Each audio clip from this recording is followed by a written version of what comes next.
Good morning all of you. ഇപ്പം നമ്മുടെ basic സയൻസിൻ്റെ ഒരു ചാപ്റ്ററും കൂടി കഴിഞ്ഞു. നമ്മൾ നെക്സ്റ്റ് ചാപ്റ്ററിലേക്ക് ഇന്ന് കിടക്കുകയാണ് അല്ലേ. വളരെ ഇൻട്രസ്റ്റിംഗ് ആയിട്ടുള്ള വേറൊരു ടോപ്പിക്കാണ് നമ്മളിന്ന് ഡിസ്കസ് ചെയ്യാൻ പോകുന്നത്. അപ്പോൾ നമ്മുടെ തേർഡ് ചാപ്റ്ററിൻ്റെ പേര് ത്രൂ ദ എലമെൻ്ററി കനാൽ എന്നാണ്. എന്താണ് എലമെൻ്ററി കനാൽ എന്ന് പറഞ്ഞാൽ നമ്മൾ ഫുഡ് കഴിക്കുന്ന, നമ്മുടെ ഫുഡ് പോകുന്ന ആ വഴികളെ പറ്റിയും ഒക്കെയാണ് നമ്മൾ ആ ഒരു പാത്വേനെ കുറിച്ചാണ് നമ്മളിന്ന് ഡിസ്കസ് ചെയ്യുന്നത്. അപ്പോൾ ഈ ചാപ്റ്റർ തുടങ്ങുമ്പോൾ തന്നെ നിങ്ങളോടൊരു കഥ പറഞ്ഞിരിക്കുകയാണ്.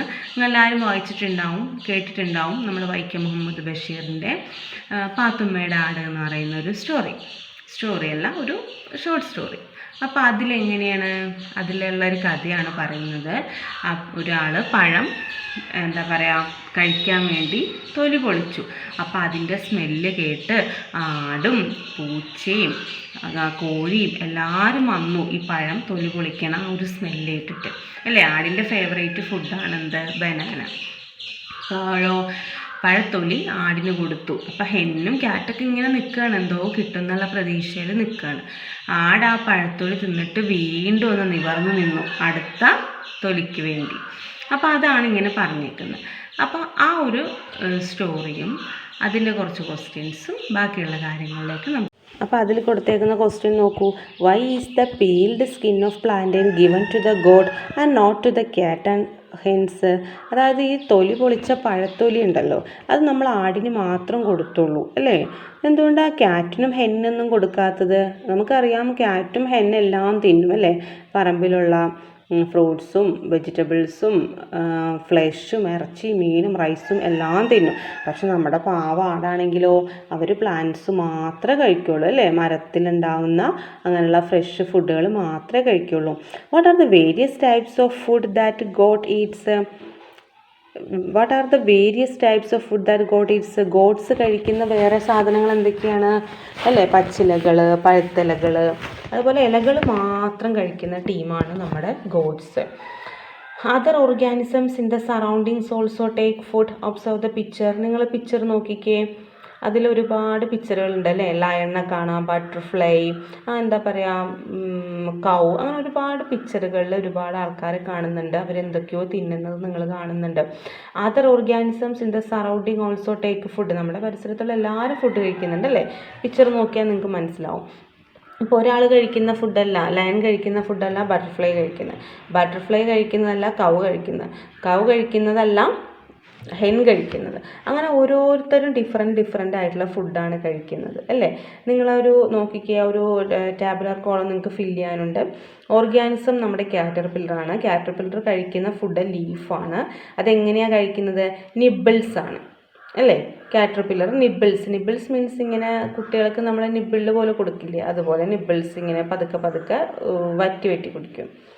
ബട്ടർഫ്ലൈ ആണെങ്കിലോ നെക്ടർ, ഫ്ലവേഴ്സിലുള്ള നെക്ടറാണ് സക്ക് ചെയ്ത് കുടിക്കും. കൗ ആണെങ്കിലോ ഫുഡ് എന്താണ്, കൗവിൻ്റെ ഫുഡ് ഗ്രാസ് ആണ്. അതിങ്ങനെ ചവച്ചരച്ച് കഴിക്കും. ലയൺ ആണെങ്കിലോ മറ്റുള്ള അതർ അനിമൽസിന് എല്ലാത്തിനെയും കടിച്ചു വലിച്ച് തിന്നും അല്ലേ. കില്ല് ചെയ്യും, ടിയേഴ്സ് ആൻഡ് ഈറ്റ്സ് അല്ലേ. കില്ല് ചെയ്തിട്ടാണ് അതിനെ തിന്നുന്നത്. അപ്പോൾ അതാണ് ടാബുലർ കോളത്തിൽ കാണുന്നത്. വളരെ ഗഹനമായിട്ട് പഠിക്കാനൊന്നുമില്ല, നിങ്ങൾ മനസ്സിലാക്കുക. നമ്മൾ കഴിക്കുന്ന ഫുഡല്ല മറ്റുള്ളവർ കഴിക്കുന്നതല്ല നമ്മൾ കഴിക്കുന്നത്. അപ്പോൾ നമ്മളെല്ലാവരും കഴിക്കുന്ന ഫുഡ് വളരെ ഡിഫറൻസ് ആണ്. നെക്സ്റ്റ് ആണ് കൊടുത്തേക്കുന്നത് ന്യൂട്രീഷനാണ്. All organisms need food. നമുക്കറിയാം എല്ലാ ഓർഗാനിസത്തിനും ഫുഡ് വേണം. അന്ന് ചാപ്റ്ററൊക്കെ തുടങ്ങുമ്പോൾ തന്നെ, അന്ന് നമ്മൾ ബേസിക് സയൻസ് തുടങ്ങുമ്പോൾ തന്നെ പറഞ്ഞായിരുന്നു, ഫുഡില്ലാത്തൊരു ജീവിതത്തെപ്പറ്റി നമുക്ക് ചിന്തിക്കാൻ പോലും പറ്റില്ല അല്ലേ. നമ്മൾ ജീവിക്കുന്നത് തന്നെ എന്തിനാണ്? ഫുഡ് കഴിക്കാൻ വേണ്ടിയാണ്. The food and the mode of procuring it differ from organisms to organism. The process of intake and utilization of food by organisms is called nutrition. അപ്പോൾ എന്താണ് nutrition? The process of intake, നമ്മൾ കഴിക്കുന്ന ആ ഒരു process, and utilisation of food. എന്നിട്ട് എന്ത് ചെയ്യും? ആ ഫുഡ് നമ്മൾ യൂട്ടിലൈസ് ചെയ്യും. അതിനെയാണ് നമ്മൾ എന്ത് പറയുന്നത്? Nutrition. The process of intake and utilisation of food. ഫുഡിൻ്റെ ഇൻടേക്കും അതിൻ്റെ യൂട്ടിലൈസേഷനുമാണ് എന്ത്? ന്യൂട്രീഷൻ എന്ന് പറയുന്നത്. The process of intake and utilisation of food by organisms. എല്ലാ ഓർഗാനിസംസ് ഫുഡിനെ ഇൻടേക്ക് എടുക്കുകയും അതിനെ ഉപയോഗിക്കുകയും ചെയ്യുന്നു. അതിനെയാണ് നമ്മൾ ന്യൂട്രീഷൻ എന്ന് പറയുന്നത്. അപ്പോൾ നിങ്ങൾ ഈ ഫിഗറിലേക്ക് നോക്കിക്കേ. ഇതിൽ നടക്കുന്ന പ്രോസസ്സിൻ്റെ പേരെന്താ? നിങ്ങൾ പഠിച്ചിട്ടുള്ളതാണ്, ഫോട്ടോസിന്തസിസ് ആണ് അല്ലേ. ഫോട്ടോസിന്തസിസ് എന്ന് പറഞ്ഞാൽ പ്ലാന്റ്സ് ഫുഡ് പ്രിപ്പയർ ചെയ്യുന്ന, plants prepare their own food using carbon dioxide, water and minerals, chlorophyll with the presence of sunlight. സൺലൈറ്റിൻ്റെ പ്രസൻസിൽ പ്ലാന്റ്സ് ഫുഡ് പ്രിപ്പയർ ചെയ്യുന്ന ആ മെത്തേഡിനെ നമുക്ക് ഫോട്ടോസിന്തസിസ് എന്ന് വിളിക്കാം. ഓക്കെ, അപ്പോൾ ഫോട്ടോസിന്തസിസിൻ്റെ ഫിഗറാണ് കൊടുത്തേക്കുന്നത്. അതിന് താഴത്ത് കുറച്ച് ക്വസ്റ്റ്യൻസ് കൊടുത്തിട്ടുണ്ട്.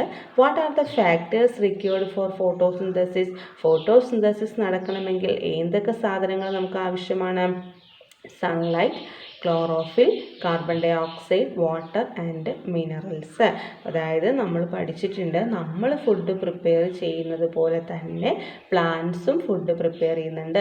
നമ്മൾ കിച്ചണിൽ ഫുഡ് പ്രിപ്പയർ ചെയ്യുമ്പോൾ പ്ലാന്റ്സ് അവരുടെ ലീഫിൽ വെച്ചിട്ടാണ് ഫുഡ് പ്രിപ്പയർ ചെയ്യുന്നത്. നമ്മൾ അരിയും വാട്ടറും ഗ്യാസൊക്കെ യൂസ് ചെയ്യുമ്പോൾ പ്ലാന്റ്സ് കാർബൺ ഡൈ ഓക്സൈഡും സൺലൈറ്റും വാട്ടറും മിനറൽസൊക്കെ യൂസ് ചെയ്ത് ക്ലോറോഫിലിൻ്റെ ഹെൽപ്പോട് കൂടിയാണ് ഫുഡ് പ്രിപ്പയർ ചെയ്യുന്നത്. അപ്പോൾ ഏതൊക്കെ ഫാക്ടേഴ്സ് വേണം ഫോട്ടോസിന്തസിസ് നടത്തണമെങ്കിൽ? സൺലൈറ്റ് വേണം, ക്ലോറോഫിൽ വേണം, കാർബൺ ഡൈ ഓക്സൈഡ് വേണം, വാട്ടർ ആൻഡ് മിനറൽസും വേണം. നെക്സ്റ്റ് നോക്കൂ, which is the gas received by plants during photosynthesis? ഫോട്ടോസിന്തസിസിൻ്റെ സമയത്ത് പ്ലാന്റ്സ് ഏത് ഗ്യാസാണ് അബ്സോർബ് ചെയ്യുന്നത്? അറ്റ്മോസ്ഫിയറിലുള്ള ഏത് ഗ്യാസിനെയാണ് അവർ അബ്സോർബ് ചെയ്യുന്നത്? കാർബൺ ഡൈ ഓക്സൈഡ്, CO2 അല്ലേ. കാർബൺ ഡൈ ഓക്സൈഡിനെയാണ് പ്ലാന്റ്സ് ഫുഡ് പ്രിപ്പയർ ചെയ്യാൻ വേണ്ടി യൂസ് ചെയ്യുന്നത്. Which is the gas given out? ഫോട്ടോസിന്തസിസിന് ശേഷം അവർ പുറത്തേക്ക് വിടുന്ന ഗ്യാസ് ഏതാണ്? ഓക്സിജൻ. ഈ ഓക്സിജനാണ് എന്ത് ചെയ്യുന്നത്? നമ്മളെല്ലാവരും ശ്വസിക്കുന്നത് അല്ലേ.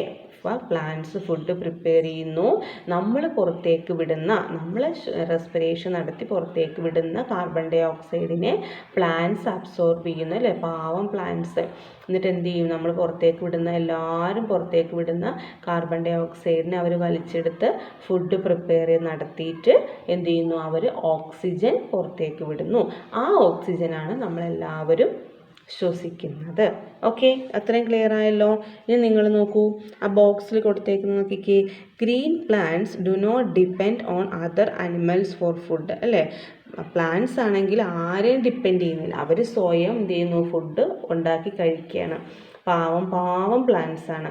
നമ്മളാണെങ്കിലോ, നമ്മുടെ വീട്ടിൽ ഗ്യാസിലൊക്കെ വെച്ചപ്പോൾ നിങ്ങൾ ചോദിക്കും, മിസ്സേ ഞങ്ങളുടെ വീട്ടിൽ ഫുഡ് ഞങ്ങൾ സ്വയമല്ലേ ഉണ്ടാക്കണേ? നിങ്ങൾ സ്വയമാണ് ഉണ്ടാക്കുന്നത്, പക്ഷെ നമുക്ക് വേണ്ട സാധനങ്ങളൊക്കെ തരുന്നത് വേറെ ആൾക്കാരല്ലേ. നമുക്ക് പ്ലാന്റ്സ് ആണ് വെജിറ്റബിൾസും ഫ്രൂട്ട്സും റൈസും വീറ്റൊക്കെ തരുന്നത്. അതേപോലെ നമ്മൾ എഗ്ഗ് കഴിക്കുന്നുണ്ട്, ഹെന്നാണ് എഗ്ഗ് തരുന്നത് അല്ലേ. അതേപോലെ നമ്മൾ എന്താ പറയുക, ചിക്കനും ബീഫും മട്ടനൊക്കെ കഴിക്കുന്നുണ്ട്, അതൊക്കെ തരുന്നത് ആനിമൽസ് ആണ്. അപ്പോൾ അതെല്ലാം കൂടി യൂസ് ചെയ്തിട്ടാണ് നമ്മൾ വെട്ടി വിഴുങ്ങുന്നത്. ഗ്യാസ് വെച്ച് ഉണ്ടാക്കി വെട്ടി വിഴുങ്ങുകയാണല്ലേ ശരിക്കും പറഞ്ഞാൽ. അപ്പോൾ എന്താ പറയുക, അപ്പോൾ പക്ഷേ അനിമൽസിന് ആരെങ്കിലും പ്ലാന്റ്സിന് നിങ്ങൾ ആരെങ്കിലും കൊണ്ടുപോയി കൊടുക്കുന്നുണ്ടോ? എന്നാൽ കുറച്ച് എഗ്ഗ് കഴിച്ചോ, എന്നാൽ കുറച്ച് വാട്ടർ കുടിച്ചോ എന്നും പറഞ്ഞ് കൊടുക്കുന്നൊന്നുമില്ല. നമ്മൾ ഒഴിച്ചു കൊടുക്കും, അല്ലെങ്കിൽ എന്ത് ചെയ്യും? നിങ്ങൾ കൊടുക്കാതെ തന്നെ പ്ലാന്റ്സ് വളരുന്നില്ലേ? അവരുടെ റൂട്ടായിട്ട് എവിടെയെങ്കിലുമൊക്കെ പോയി റൂട്ടിങ്ങനെ പോയി വാട്ടറും മിനറൽസും വലിച്ചെടുത്ത് അവർ കഷ്ടപ്പെട്ട് സൺലൈറ്റിൻ്റെ ഹെൽപ്പോടുകൂടി ലീഫിൽ വെച്ച് ഫുഡ് പ്രിപ്പയർ ചെയ്ത് കഴിക്കുകയാണ്. അവരാരെ ഡിപ്പെൻഡ് ചെയ്യാതെയാണ് ജീവിക്കുന്നത്. സോ അങ്ങനെ സ്വയം ഫുഡ് പ്രിപ്പയർ ചെയ്യുന്നു, ആരെയും സഹായം തേടാതെ. അങ്ങനെ ഉള്ള ആൾക്കാരെ നമുക്ക് ഓട്ടോട്രോപ്സ് എന്ന് വിളിക്കാം. അപ്പോൾ പ്ലാന്റ്സിനെ നമുക്ക് എന്ത് വിളിക്കാം? Autotrophs. Because green plants do not depend on other organisms for ഫുഡിന് വേണ്ടി ഗ്രീൻ പ്ലാന്റ്സ് ആരെയും ഡിപ്പെൻഡ് ചെയ്യുന്നില്ല. അവർക്ക് ആവശ്യമായ ഫുഡ് അവർ തന്നെ സിന്തസൈസ് ചെയ്യുന്നുണ്ട്. അതുകൊണ്ട് നമുക്ക് അവരെ ഓട്ടോട്രോപ്സ് എന്ന് വിളിക്കാം. On the other hand, there are organisms which are unable to synthesize their own food and therefore depend on other organisms for food. They are called heterotrophs. ചില ആൾക്കാരാണ് എങ്ങനെയാണ് are organisms which are unable to synthesize their own food and therefore depend on other organisms for food. അതായത് സ്വയം അവർ food prepare ചെയ്യുന്നില്ല, മറ്റുള്ളവരെ ആശ്രയിച്ച് food കഴിച്ച് ജീവിക്കുന്ന ആൾക്കാരെയാണ് നമുക്ക് എന്ത് വിളിക്കാം? ഹെട്രോട്രോപ്സ് എന്ന് വിളിക്കാം. അപ്പം നമ്മൾ ഇന്ന് 2 കാര്യങ്ങളാണ് പഠിച്ചത്, ഓട്ടോട്രോപ്സും ഹെട്രോട്രോപ്സും. സ്വയം ഫുഡ് ഉണ്ടാക്കി കഴിക്കുന്നവരെ, സ്വയം പ്ലാന്റ് എന്ത് ചെയ്യുന്നു, സ്വയം ഫുഡ് സിന്തസൈസ് ചെയ്ത് കഴിക്കുന്നു, അവരെ നമുക്ക് ഓട്ടോട്രോപ്സ് എന്ന് വിളിക്കാം. മെയിൻലി നമ്മുടെ പ്ലാന്റ്സ് ആണ് ഓട്ടോട്രോപ്സ്. ഹെട്രോട്രോപ്സ് എന്ന് പറഞ്ഞാൽ എന്ത് ചെയ്യുന്നു? There are organisms which are unable to synthesize their own food and therefore depend on other organisms for food. ഫുഡിന് വേണ്ടി മറ്റുള്ളവരെല്ലാം ആശ്രയിക്കുന്നവരെ നമുക്ക് ഹെട്രോട്രോപ്സ് എന്ന് വിളിക്കാം. അപ്പോൾ നമ്മുടെ 4th chapter through the elementary canal എന്ന് പറയുന്ന ചാപ്റ്ററിൽ നമ്മൾ ന്യൂട്രീഷൻ എന്താണെന്ന് പഠിച്ചു, ഓട്ടോട്രോപ്സും പഠിച്ചു, ഹെട്രോട്രോപ്സും പഠിച്ചു.